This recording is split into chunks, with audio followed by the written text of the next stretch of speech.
В Донецкой Народной Республике и Запорожской области заключили новые соглашения с предприятиями Чувашии и Министерством промышленности республики. Итоги визита делегации региона подвели на заседании в Доме правительства. Тему продолжит Дмитрий Ковалев.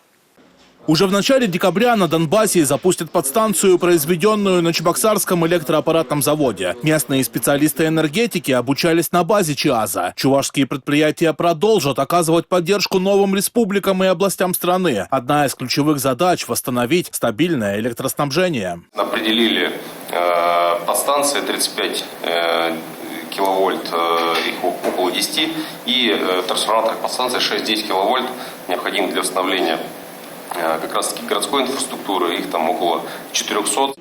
Свой рынок сбыта благодаря достигнутым соглашениям расширяют предприятия, входящие в состав электротехнического кластера, и производители дверей. Большой объем заказов от концерна «Железные дороги Донбасса» – это аналог РЖД. Сейчас прорабатываем ряд проектов по восстановлению, участию наших предприятий в восстановлении железнодорожной инфраструктуры, что в принципе тоже плюс для наших промышленных предприятий.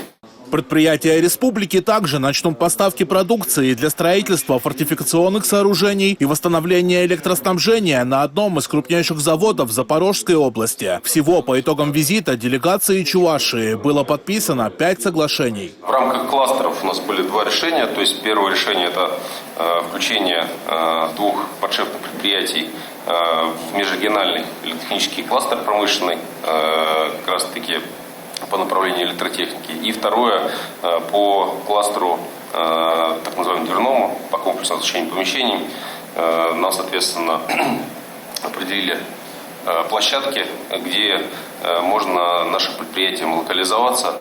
Строители Чувашии продолжают восстанавливать дома в Мариуполе. До 1 декабря по всем адресам, где работают бригады, планируется запустить тепло. Вот так сейчас выглядят жилые здания. Предстоит заменить инженерные сети и благоустроить фасады. Огромные слова благодарности всем за последовательную работу, а самое главное за ту планку и качество, которые демонстрируются при выполнении соответствующих работ.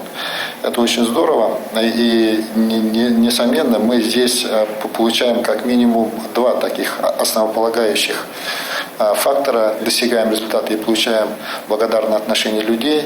Второе, через такое высокое качество заслуживаем еще и доверие наших коллег, как из федерального правительства, от руководства вновь образованных субъектов Российской Федерации, а это уже как раз залог для дальнейшего продвижения. В Донецке приняли и крупный гуманитарный груз из Чувашии, электротехнику для восстановления света в домах. Дмитрий Ковалев и Павел Рыдков. Республика.